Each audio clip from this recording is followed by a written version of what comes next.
Tātad teorētiski sieviete var iemācīties mīlēt. Un ja viņa var iemācīties, papildus jautājums, tad viņa jau var iemācīties mīlēt gandrīz vai jebkuru vīrieti. Jā, viņi var iemācīties mīlēt jebkuru vīrieti. Te parādās tas moments, kad, ko mēs izvēlamies mīlēt. Jo mīlestība nerodās pati no sevis, mīlestība vienmēr ir jāformē, tas ir darbs. Mīlestība ir darbs. Tas nenotiek. Jā, tad, kad tu jau esi pieņēmis praktiski visus cilvēkus, tad priekš tevis mīlestība nav darbs, tu vienu otru vairāk, divi, trīs vairāk tavā laukā ienāk, tu to nejūti. Nemaz, jā, nu, tajās sentā tradīcijās tur bija, jā, tāds nostāsts par sievietēm, kas varēja iziet kara laukā un karš beidzās. Vienkārši vīrieši vairs nespēja ne naidoties, ne pacelt tur, nezinu, zobenu viens pret otru, neko. Ko tas nozīmē? Viņi vienkārši tādu mīlestības lauku ap sevi rada, ja, kad neviens nespēja ne ar ko naidoties. Viņi visi sevi pieņem. Ja, tur vai zālē konflikts ienāca, ja, bija noticies, ja, tur kaut kas strīdējās, ja, un ienāk sieviete, viss nomierinās, viss paliek mierīgs. Neviens nespēja ne balsi pacelt vairāk neko.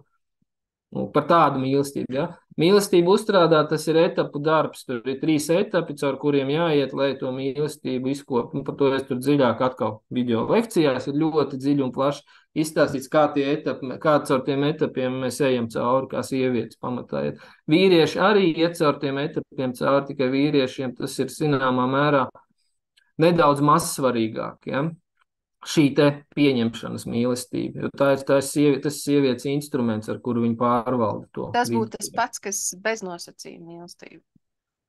Nu, kaut kādā mērā beznosacījuma, jo man nepatīk tas beznosacījuma mīlestība, tāpēc, ka tas atkal neko konkrēti nepaskaidro. Beznosacījuma, jā, tas nozīmē dot, vīrietim arī ir beznosacījuma mīlestība.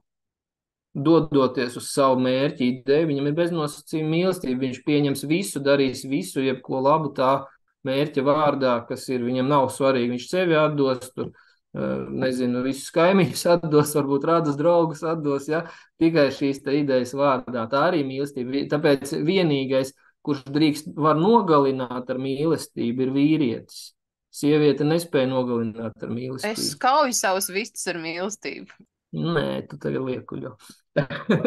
Tāpēc Varbūt tāpēc ir grūti saņemties. vienmēr nokaušanas process ir vīriešu rokās. Vīrietis ir tas, kurš drīkst kaut. Sievietēm kaut var tikai tādā gadījumā, kad viņai vairs nav izredzi uz ģimenes, uz attiecību veidošanu. Tad sieviete aiziet, nu, kā saka, mūķenēs vai kaut kādās kaujas priesterienēs, tur, jā, un tad viņas drīkst apgūt cīņas mākslas un cīnīties tur kopā ar vīriešiem kā līdzvērtīgs, jā. Bet vienīgais, nu, kam daba ir paredzējusi nokaut, tas ir vīrietis. Ja sievietes sāk kaut, viņi iznīcina principā savu dzīvi. Tieši tāpēc tik svarīgi ir tā pareizā mātes tēls vīrietim, ja? Lai vīrietis saprast, ko nozīmē mīlēt, jo to viņš mācās no mātes, ja, pirmajos gados. Un pēc tam otra lieta ir, kā pareizi dzīvot ar šo mīlestību, ko viņš ir apgūst no mātes, kā naidu paust, to viņš mācās no tēva. Atkal, kā pielietot, jo vīrietim naids ir jāapgūst, lai viņš spētu pareizi mīlēt dzīvē. Ja viņš nesapratīs, kas ir naids un kā ar viņu strādāt, viņš nekad nespēs mīlēt nevienu pareizi. Pareizi, interesants vārds šī saka, pareizi mīlēt. Ja domājas līdz kādam cilvēkam vispār nespējas, kāds saka, kā pareizi mīlēt, vienkārši mīlam un viss ir labi, jā. Nē, pareizi. Pareizi ir nozīmē, lai neiznīcinātu sevi un apkārtējo vidi, jo mīlestība var būt destruktīva. Tāpēc arī teicu, ka ja mums ir tikai mīlestība bez naida pazīšanas, sieviete ar savu mīlestību var arī būt destruktīva. Viņa var iznīcināt ar mīlestību. Pārsvarā mīlestība pret sevi sievietei ir apkārtējo vidi iznīcinoša mīlestība. Tas, ko šodien popularizē, saka, mīlēsim sevi tikai, jā. Nu, mīlēsim sevi, iznīcināsim visu, kas ir apkārt.